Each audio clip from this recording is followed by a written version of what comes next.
Welcome to Dungeons and Demogorgons, the officially unofficial podcast for Stranger Things on Netflix. I'm Jim. I'm Aaron. And we just finished watching Season 3, Episode 6, titled the Pluribus Unum, also known as From Many One, which I think, after seeing this episode, it's pretty understandable why they called it that. Yes. The Mind Flayer's plan is coming into focus here. It's very gross. It is, yeah. I mean, there's some just gross shit, like that thing flowing under doors through some kind of grate, leaving like a human femur behind. All like just the animation, because it's not like a goo that flows together. They're like this recognizable chunks that are. It's bad. It's bad. it's real bad, but it's awesome. What do you think of this episode overall? I like it. It continues to pack a lot of plot and development into a relatively small amount of time. There's a lot of really funny character moments. Like I thought maybe Dustin's assertion that Erica is a nerd is going to be the thing that kind of reins that character in or put some boundaries around it. Seems like it, yeah. Which is good in my opinion. I love the development of their captured Russian. I mean, there's just a lot of stuff to like, and then the stakes are kind of maximal. There's a lot of interesting stuff with like Billy. I mean, things that we kind of already knew from seeing him interact with his father from last season, and things we've heard Max say. But like to see what seems like a relatively sweet young boy be corrupted by his dad's toxic bullshit into the bully that he became, and then see what his ultimate fate likely is going to be is pretty. I mean, because we think everyone that dissolves in the goo is gone. I think so. Like maybe if you rescued these people and you could throw them in a sauna long enough to drive the Mind Flayer out, maybe. But once they go to goo, because that femur, this is a real body. Like, yeah, it seems like it's dissolving the flesh, and then like the bones and maybe some of the organs and stuff are still. Yeah, and it's this thing is like maybe there's some part of their mental energy still left inside. I guess that's a question. Is like, could you induce the Mind Flayer to put them back into the correct genetic order? Yeah. But absent that, like maybe I don't know, maybe there's going to be something that they're like psychically out there, but it seems like once you explode into a goo mass of tumors, right. It's gone. I don't care how good the Russian doctors are, they're not putting you back together after that. No, that was horrifying too when like it was giving its like end of the world doomsday speech to 11, and like all of these citizens of Hawkins just kind of like it felt very sacrificial, just kind of sort of walking into the flames kind of thing. Yeah, step forward and just Pluribus Unum.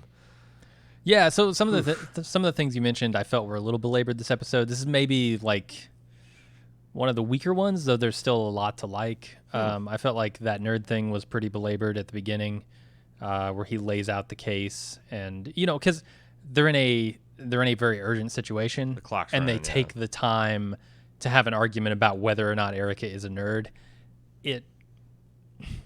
It feels weird in what I think is the same episode where they chastise Mike for worrying about something that is completely off mission here.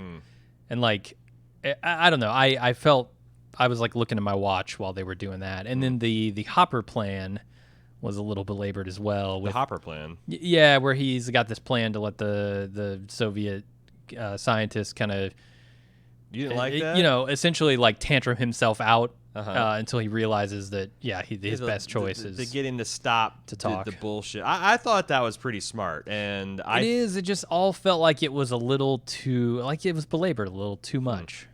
Okay. But everything else I loved. But I mean, the thing is, like, if you're going to do that scene and you're going to have like the Russian in real time, like, unless he just literally has already figured it out. But I think that the way they're showing this is that he's a very smart guy, but he hasn't really thought. He thinks if I can just escape and get back to my people, it'll be fine. But he hasn't really done the math yet. And Hopper thinks, But I mean that it's so weird because it's like if Hopper throws in the keys and he's like, okay, jig's up, that would have felt weird. And if like the guy had actually driven off the property and like driven down the road 30 minutes and like, oh fuck, where am I going to go, and turned around, that would have been a weird thing to show. So it's like they're kind of in the, like if you're going to commit to this plan, you gotta show it. So I didn't have a problem with it because I thought it was really funny.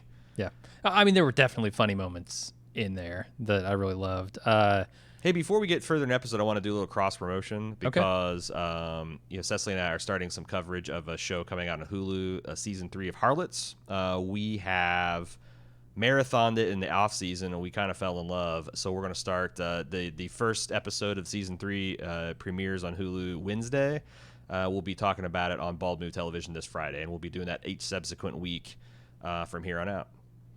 So, awesome. yeah. Anyway, what were you saying? I want to talk about a scene that could really be done by anyone at any time in cinema, and yet only feels completely right in Stranger Things. It's the meeting between the mayor and let's make no bones, the Terminator inside the Gravitron. Right. Like as soon as they step in that Gravitron, I'm like, this is so Stranger Things, and yet you can go to a county fair today and check out a Gravitron. It's not anything that's like specific to 1985, and yet it's so specific to this show. And I love how they've kind of just they've really defined what Stranger Things is. Right, and they take it to the next level where they're actually torturing.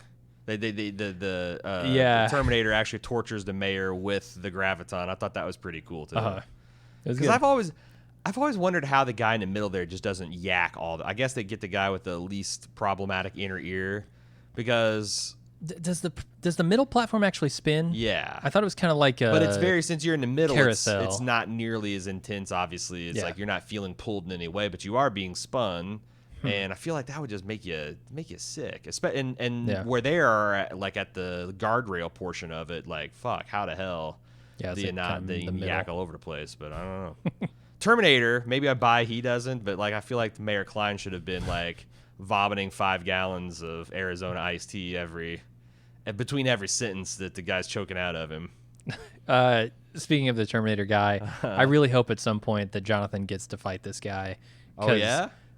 I've not seen anyone who looks more like John Connor than this character, Jonathan Byers. He does look like a good late teens, early 20s. Yeah. Oh yeah. I really want to see a showdown between him and the Terminator. What else do we want to talk about? Steve's interrogation. I thought that was and his like sacrifice to save the kids, and Dustin's "I won't forget you." I actually was surprised that paid off within the same episode, that Dustin decides to come around and save them. There's a lot of good stuff leading up to that, with Steve winning a fight finally. That was last episode, but then he still gets the shit beat out of him this episode. It's like he can't win. He can't win for winning, as is tradition. Yeah. But I thought that the Steve interrogation was the ultimate payoff to the joke of him being in Chips Ahoy. Like he even says it. Like, look at me. Do you actually think that this is like my spy uniform? Do you know what what an intelligence officer would dress like? It wouldn't say Scoops Ahoy and have his name on the badge. And when that doesn't work, and I thought it was pretty funny that the character of Robin, who's played by the daughter of Uma Thurman, and Ethan she gets Hawke, a chance to spit at the guy. You know, the bride's famously a spitter. Sure. In Kill Bill. I thought that was a nice little character. Surely that's intentional, right? I would think they're aware enough, to do that. And then Steve at the end of that scene, when they inject him with the juice, the truth serum or whatever the hell it is, and he lays out the case for what's going to happen to this Russian guy. Right, and the look on his face, there's a lot of good looks where, because he's just like, and the cavalry's going to come here guns a-blazing and kick you commies back to Russia, and then the horn goes off, and the look he gives. Yeah, I thought also that the other big exclamation point is Mike confessing that he loves 11. You know, that he's like, hey, this is something I've been wondering through all the coverage that we've done in the previous seasons. Like, can Elle, this bleeding out of her nose, that tells me that something's being damaged here.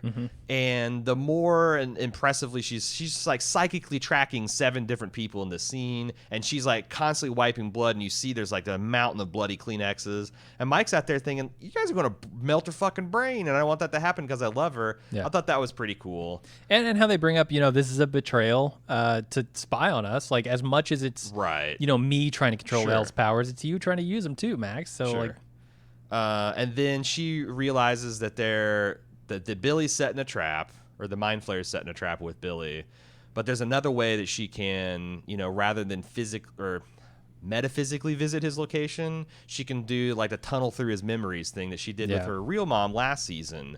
And I thought that was cool. But and Mike was like, absolutely not, you can't do this.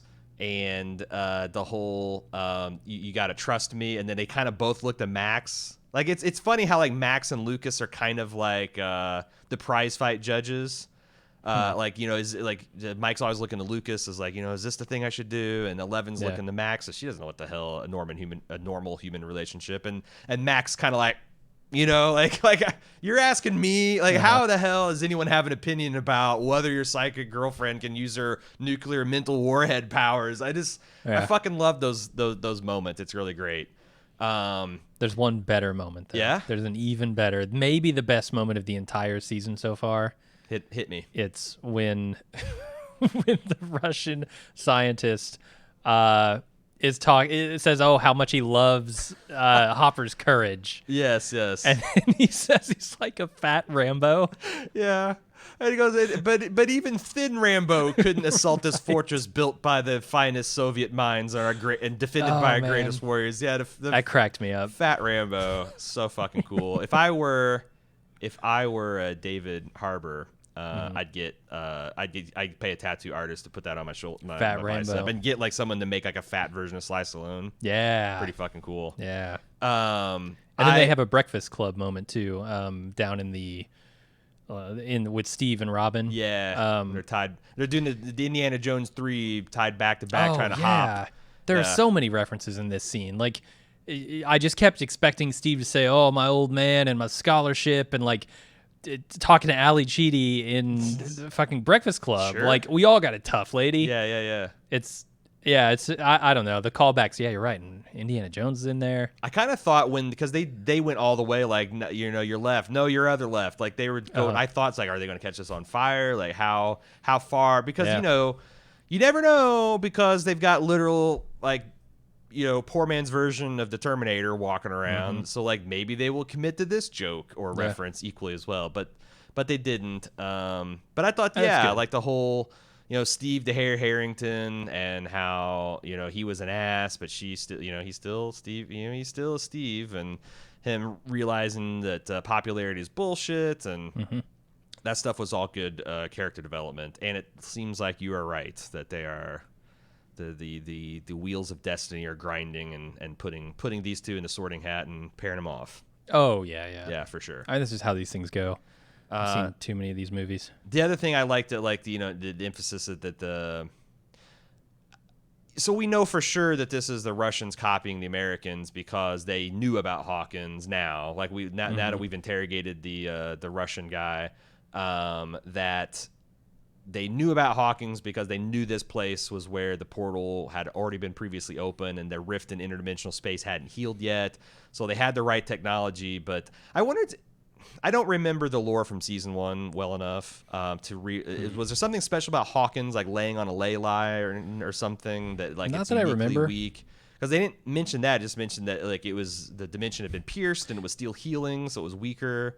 Yeah, I think hadn't Elle opened the gateway somehow. Oh, with her mind powers, and she then went into the void, and then the lab project was trying to like stabilize and widen it so they could actually use it for other purposes. Okay, that makes sense. Because I was thinking like maybe the Russians just had a slightly cruder version, or their whatever spying they didn't have all the details, so like their machine wasn't powerful enough to open up. But you're right, they were missing an 11. Yeah, and you've seen this in 15 other things along the way where it's like, oh well, the fabric of between the dimensions here is weak, and this is the only place it can be pierced by that key. We've seen it. I did like when they they had I forget what they call Smirnoff.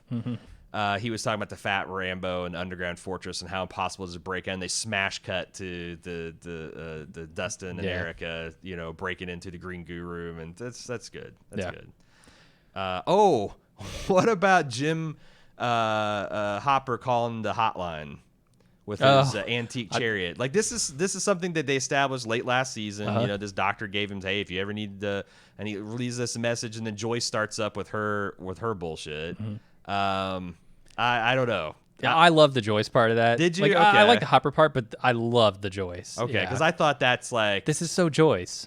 Yeah, but it's like it feels like I'm thinking from the government stooge standpoint, like he knows what to do with the Hopper. Okay, you got Antique Chariot. Okay, you got this guy. Okay, I'm gonna relay the message. You get a call 30 seconds later from his partner Wheelbarrow. Now it suddenly feels like you're being punked. Like I imagine there's a good amount of urgency when this hotline is called and the right codes are invoked. Oh yeah. Like, I don't think there's like, oh, well, I'll get around to it after my pot of coffee, lady. But then it's like this seems like it injects like, oh, maybe someone's punking him and they need to vet. I feel like that maybe it's going to be an explanation for why the cavalry doesn't come. Because it's going to be sort of accidentally called him off. Yeah, because in her like, oh, you didn't put enough. I gotta put the Joyce touch on. I gotta make sure these guys know there's children involved and all that. That she's actually it's gonna blow up in her face. But I don't know. I mean, if this, I don't know, public library attendant, as he's masquerading as, it ends up actually delivering the message, there's a good chance we'll see Paul Reiser again. Yeah, because I mean, this is who he's calling, right? Like, absolutely. You remember the end of season 2? Like this is the number that gets him to Paul. Yeah. So he helped him out with Elle's adoption paperwork and her false identification stuff, and also said, "Here's get all the government involved card if you need it." Yeah, so maybe we'll see him. And then there's a lot of Billy stuff, which we kind of talked a little bit about, but you see sort of the childhood trauma. I really thought his mom was going to go in after him when he was surfing with the riptide. I still don't know that that's not true. Yeah, I wonder how they haven't showed the moment. They broke up. They get divorced, or did she die? That's my question. Yeah, and I'm not sure if they established that last season because I'd even forgotten that Max isn't his full sister. And how much does Billy blame himself versus blaming his mother or his father? Like, I'm curious to see. It was almost like a Kingpin Daredevil season 3 moment where he's kind of going through these these memories, sort of as movies. Is a cool way to do it. No, I thought it was great just seeing the layers of trauma that this way he starts off, and his dad just being relentlessly cruel and questioning his manhood, which has him acting out and just paying that stuff forward. And then now he's got a kid sister that the father's trying to push on him, and it sucks. And then when Elle tries to extract herself and it seems like everyone's gone, you're like, oh my God, what happened? And then it's you find out that the Mind Flayer is trapped. And I thought like, oh God, she's just going to be stuck here. Yeah. She's still powerful enough to extract herself, but I mean, that vision took place in the cabin. And Billy says, exactly we see you. This thing's busting out of the steel shed and probably coming right for him. Yeah. So they got to move. Yeah. And do they see them permanently? Like, is this something where he could see through Will, or he could see through Billy, like that kind of thing? Like psychic connection's been forged and he can't break it. Yeah. I mean, it's enough to I think know where their physical location is. I don't know how fast. That's the other thing is I don't know how fast this thing can move. Yeah. It's interesting that it can't just like open up a tunnel and I guess it can't. Like it cannot open up portals and move. It can just take advantage of tunnels that are naturally open because of some kind of fuckery. Yeah, seems like it. But yeah, if you can manage to close that door and how did he?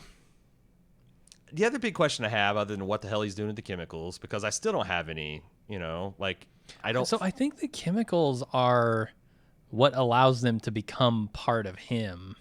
Or like, part of the Mind Flayer. That they're actually like drinking corrosive substances, dissolving their insides? I think so. Christ, that's gross. Because they talk about the building, why would they drink the chemicals? Oh, maybe they're changing, maybe they're building something, and then this episode they talk about, he's been building. So you think the Mind Flayer's body itself is what they're building? Yes. Okay. And they're building it to defeat Elle, which is the only thing in this dimension that can keep them at bay. Maybe they're just drinking all this inert chemicals to cultivate mass. Yeah. It's the gooey mass. Yeah, it's the Mac solution from Always Sunny. What else do we need? There's another almost Always Sunny moment where Dustin screams, "I won't forget you." I thought he was going to scream, "I'll come back for you." Anything else we need to talk about for this episode? I don't think so. All right. That concludes our mini marathon for today. We'll be back tomorrow for the penultimate and finale episode of Stranger Things 3. And we are taking feedback because next week we're going to come back and we're going to talk about the series as a whole, the season as a whole, how it fits into the series, what we think about, what we're looking forward to in season Stranger Things 4. If you'd like to send in that feedback, it's easy to do, strangerthings@baldmove.com, or there's some forum threads prepared for your feedback and our forums.baldmove.com. Thanks for watching and listening with us, along with us, and we'll be back tomorrow with the final 2 episodes. Until then, I'm Aaron. And I'm Jim. See ya.